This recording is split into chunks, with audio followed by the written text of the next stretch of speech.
starting. I apologize. Good morning and welcome back to another reading with Storytime with David. Today we're going to continue on with a murder mystery in my pocket, a collection of stories of Harry Prentice and also Rocky Stone. So today we're going to continue on with the first half of the Harry Prentice stories, and I think the one we're doing next, yes, is Reynolds Wrapped. So let's get right into it. Harry and Oliver were called into the captain's office. On the way, they did a check at the full-length mirror to ensure they looked presentable. A knock on the door and they were requested to enter.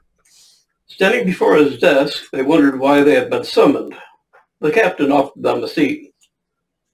"I'm pleased with the work you two have been accomplished. Harry, I'm very pleased Oliver was able to bring you over from services. You two make a good team. I've decided to reward you both with a special assignment. How'd you both like a trip to Lowry Air Force Base in Colorado?" He grinned at the look of enthusiasm on their faces. "Harry, I need you to go into the head and shave your beard and mustache off." Harry almost came to tears. He'd become fond of his facial hair and felt it made him look older and distinguished. With a faltering step, he took the preferred electric razor and went to defile himself. The man who returned looked much younger than the one who had left.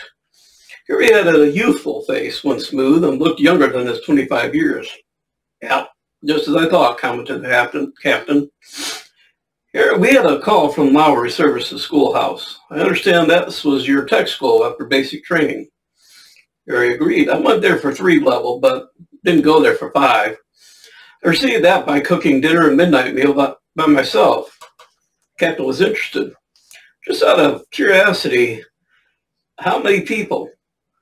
"Well, just 350 for dinner and about half that for midnight meal, not including the grill line." The captain was impressed. "You cooked for that many people by yourself and worked the grill?" Harry shrugged. "Yeah, I did it once to get my 5 level, and then they said because I could do it, I'd work the dinner and midnight shift from then on." Oliver laughed at how Harry got suckered into working that late shift.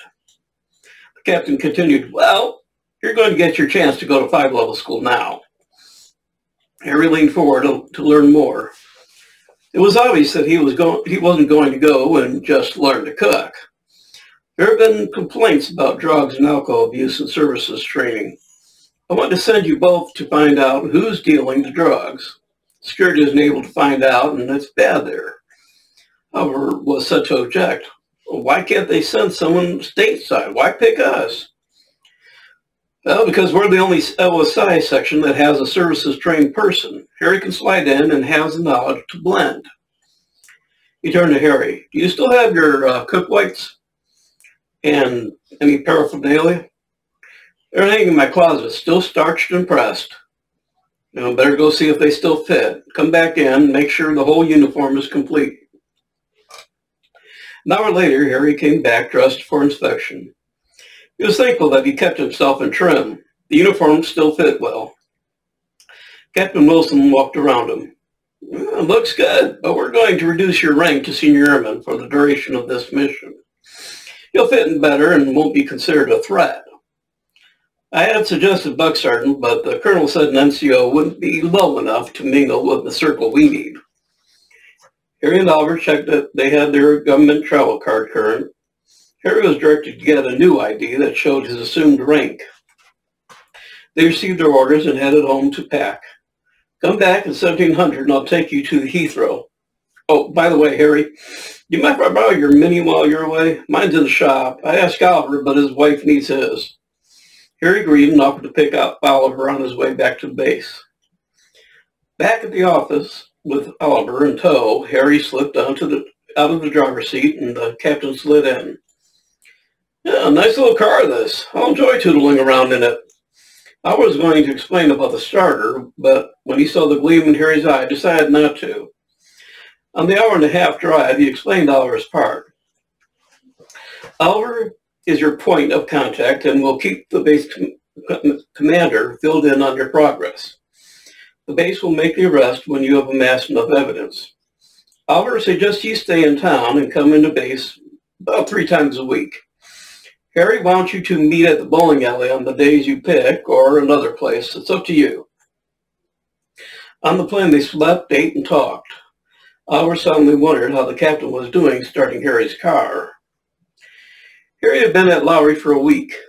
Oliver was stationed off base at a Howard Johnson's. In Oliver's room, they went over what Harry had discovered so far. There isn't much to report yet. Classes are just getting going, and the food lab portion won't start till Monday. I've been going to all the recreation places and haven't seen or smelled anything illegal. I think they're careful until they consider the people that are comfortable and safe. Albert considered Harry's report and thought out an idea. Harry, you might want to start acting stressed out about the course. You're usually confident, so they might pass you over as a possible client. If you're stressed, you might be offered something to calm down. Talk to your instructor about your concerns. Harry considered this a good idea. The next day, he put Oliver's suggestion in action.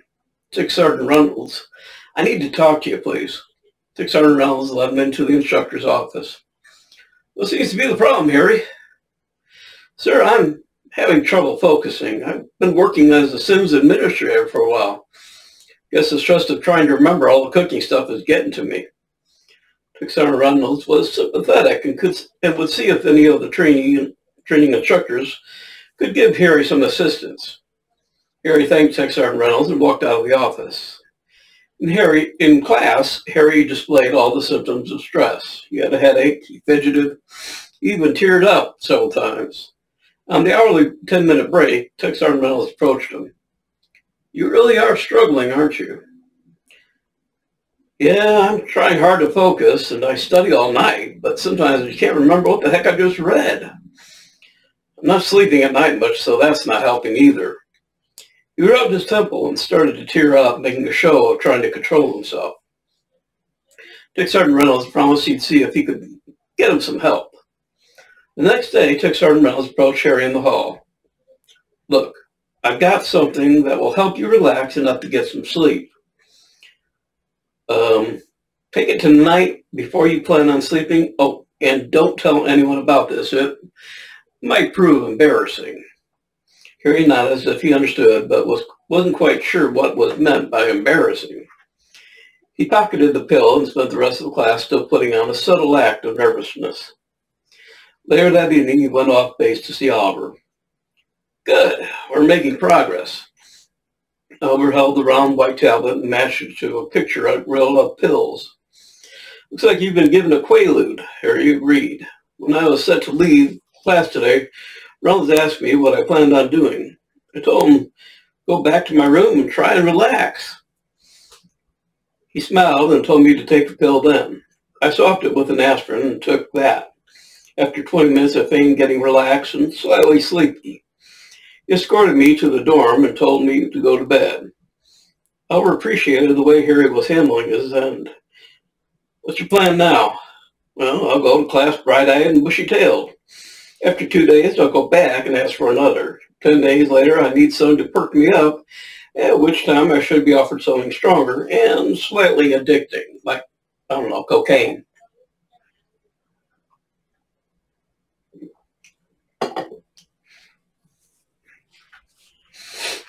Oliver agreed. Harry, I'm going to swing on base and keep an eye on Reynolds. I want to see who his pharmacist is. But just remember, if you see me, we don't know each other. Harry saluted and left the room. He was able to get back to his room, taking a surreptitious route. There was a note on the door stating he had been called, a return number. He called back and spoke in a lazy, sleepy tone. Harry, sorry to get you up. How are you feeling? Still sleepy. I heard someone knocking earlier, but couldn't get out of bed. Yeah, I figured as much, so I sent the dorm guard to check on you. He didn't see you in your room. Harry chuckled into the receiver. He must not have looked on the window side of the bed against the wall. I had rolled over and was wrapped up tight in the sheets and blanket. I was hanging off the side of the bed when I woke up. Had a hell of a time unwrapping myself. Reynolds laughed over the line. Guess that's why he didn't see you. He said he just poked his head in, didn't see you, reported back. I'll make sure he does a thorough check next time. You could have strangled like that. Reynolds hung up, still laughing at Harry's predicament. Harry made a mental note to see who was on duty last night and keep an eye on them, too. If they were working with Reynolds and company, it might make it hard for Harry to see Oliver. Harry showed up to class looking much better. Reynolds again apologized for waking him and was pleased the medicine had helped. On the second of the hour breaks, he happened to walk into the soda machine. He spotted Hattie enjoying a soda of her own.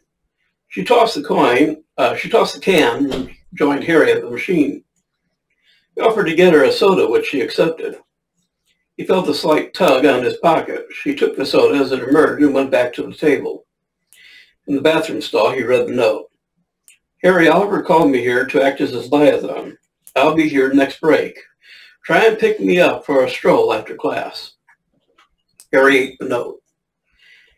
His task completed, he walked into the food lab. It hadn't changed much since he had been here for tech school. New instructors, but that was it. The 12 stoves in a rectangle, shelves of pots, pans, and utensils, a shelf full of measuring cups and spoons. To the backside was a food locker of spices and a walk-in fridge. He was assigned to fill out the Air Force Form 248 for requisitioning the food they would need for class. He made the pull and chatted with the storeroom person as he waited. He put a supply at each station of what was pulled and then took station 6.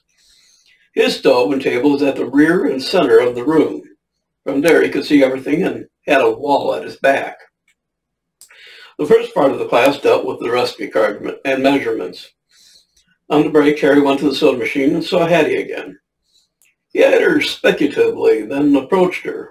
She blushed when he asked if he could join her. Over the next 10 minutes, they talked and found they had much in common. Harry asked if she wouldn't mind joining him for a walk after school. She looked at him with melting eyes as they made their date. Harry trembled with excitement. He was really playing his part convincingly, and so was she. After class, she was waiting at the class door for Harry. They stopped by the dorm so Harry could change and drop off his books. On the stroll, Hattie explained why she had been called in. Oliver was at your dorm asking some questions when Earl's call came in. He was worried that you two meeting was going to be a problem, so he asked if I could come as well. I was on the red-eye last night and arrived early today. He got me a room in the female dorms as a transient. You're lucky to be a senior airman. I have to be an airman first class. She put her arm through his as they walked. Past the security guard reminded them of no public display of affection. Hattie took her arm from Harry's and they continued to walk and talk. They went to the bowling alley and had some pizza for dinner. Dexter and Reynolds passed by, and when he noticed Harry and Hattie, he stopped behind Hattie's line of sight and gave Harry a thumbs up and then went to join his lead group. They watched Reynolds bowl for a while and noticed a bag of some sort passing from one of the bowlers to Reynolds. Looks like marijuana from here, Hattie whispered. Harry nodded. When the person who had passed the bag rose, Harry went to the soda dispenser and refilled his cup. He spent some time looking for some packets of Parmesan cheese until the man came to replenish his own soda. On his league vest was the name Josh Phillips. Harry turned to his seat and passed the name to Hattie. Dropping Hattie off at the dorm, Harry went back to his room. He went over the lessons they had for the day and what would be covered tomorrow.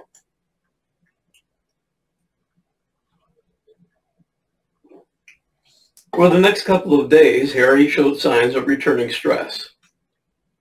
By the second day, he approached Reynolds again. To Reynolds, Harry appeared nervous and agitated. He was right where Reynolds wanted him.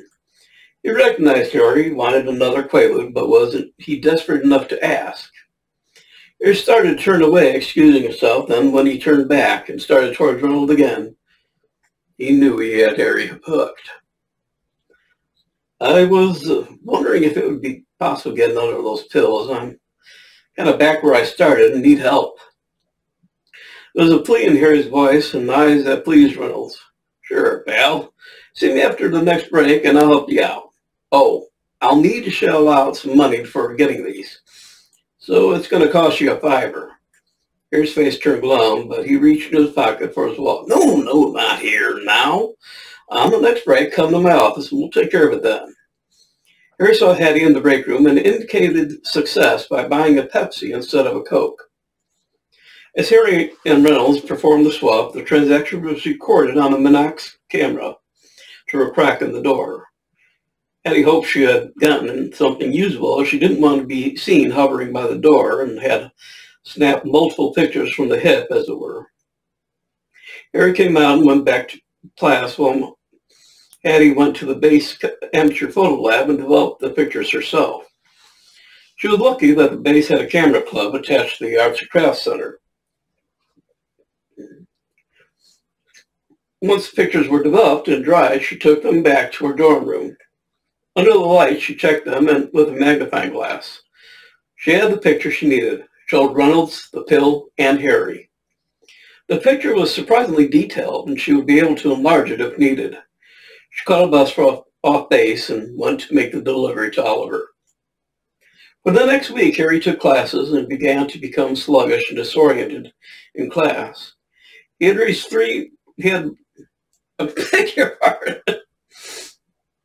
received 5 more consignments of pills and checked each one carefully. The price went up each time, and Harry was concerned they might swap one out to test if he was really taking them. Sure enough, one of them was similar, but there were marked differences. One was just an aspirin. He had tasted the first quaalude in each one. He could tell the difference in look and taste as well as texture. He brought it up to Reynolds, who smelled and gave him the correct pill. Sorry, that one didn't do anything for you. It should fix you up. How are you doing now? Harry took the bait. Good, I'm sleeping better at night now, but not so jittery. Trouble is, I need plenty of coffee just to get a jump start in the morning, and it isn't helping much. Reynolds had him come into the office. Harry, I think I have something that'll jumpstart you just fine. He held out a small plastic bag wrapped at 2 ends. Inside was 5 small white crystals. He reached into a pocket of his briefcase and brought out a clear glass tube with some metal a 1/4 inch from the end. Put one of those into this at the end here and then smoke it, just like you would a cigarette. In fact, you can keep it in a cigarette pack if you need a quick hit. Give it a try and let me know if you need more. Here you think him started to leave. Reynolds put an arm around Harry's shoulder and led him outside. Tell you what, let's do a hit now. You'd be surprised how much you can accomplish with it. Harry was nervous. He had never done drugs before. He was trapped, though. The investigation was ongoing, and he had to stay in character. He followed Reynolds' lead and smoked. He acted as if his heart started racing after a few seconds. He acted exalted, as if he could do anything. He was filled with energy. He kept rubbing his eyes and looking around. Reynolds was talking to Harry when Hattie happened around the back of the building. With a hurt look, she admonished Harry for missing their meeting in the break room. Reynolds told her to go back inside and that he'd bring Harry up in a couple of minutes. In fact, Harry was so far ahead he could take the rest of the day off. Within a few minutes, Harry came down. He felt drained and sluggish. Whew, what a rush. It didn't last long, though. Harry sounded disappointed, which was what Reynolds had been hoping for. No, it doesn't. To get through a workday, it sometimes takes a few hits to keep going. Then you may want to take a few cues to ease off at night. Don't worry, I'll keep you covered. Seems like services generally have a problem with being rushed off their feet. A little pick-me-up helps in the crunch. He led Harry to where Hattie was waiting and told Harry he was done for the day. Hattie reminded Harry that he had promised her a walk by the river. The river was the water that ran out of the drain pipe down a slope about 50 yards to another. It ran between the dorms and the commissary, and though it was off limits to students sitting together, It was so off limits to students. Sitting together, Harry described what had happened. I was given a small sampling of crack, and Reynolds dragged me outside to smoke it. I was able to convince him I was smoking it, as he was so wrapped up in smoking his, he wasn't paying attention to it.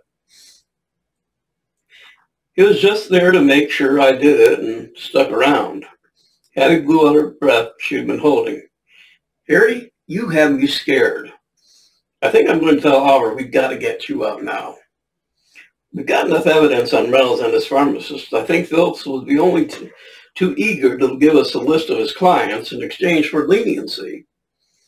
Harry laid back and relaxed. Good. This case is getting me. Harry laid back as well, and they talked for a little longer. Getting up, they saw a security forces cop standing in the commissary side. Harry started walking towards him, and Hattie whispered, "You're crazy! Are you trying to get in trouble?" Harry whispered back as the space between them and the SP closed. Nah. If he was going to bust us, he would have been walking our way by now. He waved and said hello to the SP. You know that area is off limits to students, don't you? Harry turned wide eyes on the cop. He looked around with a shocked expression. Gosh, no, I didn't see any signs around. Sorry, sir, we'll keep out from now on. The SP looked them over and hitched his thumb towards the commissary. If you're going to get some grub, better hurry. They close in half an hour. Once inside, Hattie hit the fit of laughter. Damn, Harry, you keep a cool head in an emergency, don't you? Harry smiled and bought some lunch meat and tortillas. Howard sat with a tortilla turkey wrap and went over the case. We'll pick up Phillips first thing in the morning. Hattie's given me plenty to hang him with. Like you, I think he'll cough up anything we need to save his skin. Alden was right, and Phillips did indeed hand over all his clients' records. School was placed on hold, and all students were placed on dorm restrictions. Well, all except for Harry and Hattie, who were on the Golden Eagle right back to Mildenhall, leaving Albert to complete the case. At Heathrow, the captain was there to pick them up, and on the way to Mildenhall, complained about having to push start Harry's damn Mini every time he needed to go somewhere. Okay, the next one, that's it for that chapter. The next one is Team Spirit, and if I'm not mistaken, yeah, okay, there's just two ones. They're not too long. Maybe we'll do them all together. But the next one is called Team Spirit. Yeah, next one's Team Spirit. And after that is A Church Dilemma, which is a pretty short one. So we'll get these through. And that will be it for this book. I was going to read the Rocky Stone stories, but I have included the three that were in here into the next series of books so that you kind of get a feeling of Rocky's development from a news reporter all over into being the deputy under Sheriff, oh, my brain just went. Sheriff Morgan. So, two more of these, and then let me get something here. I got a surprise. Oh, I have been talking to a friend of mine, Steve Wolf, over here. Beg your pardon. Excuse me. There it is. Okay, now he's got a different cover on this book. So two more readings from my book, and then we'll be reading The Ledge of Creation, The Tour de Ledge. It's a, believe it or not, it's a bicycle race book, but it is set on the Ledge of Creation where Mother Earth has got her own little sectioned off place that is just incredible. The writing of this is pure fantasy and some of the funniest stuff I have ever read in my life. I enjoy it so much that I'm incredibly happy that he's letting me share this with you. We'll only do about 5 of the first chapters and give you a taste of it, and then you can go out and get your own copy because you're going to want it. So 2 more from here, and then we start on Steve Wolf's The Ledge of Creation. You can pick it up on Amazon. Phenomenal book. I can't wait to introduce you to it. So I look forward to seeing you again on the next reading, which will probably be, I'm going to try and do this every other day, so Today is Sunday, so you'll probably see another one up here on Tuesday. I look forward to seeing you again. I appreciate you coming by. Please like, subscribe, leave a comment, and I will see you on Tuesday when we'll have the next one, which is Teen Spirit. So, yep. All right. Have a good day, and thank you for visiting. Be good. Bye.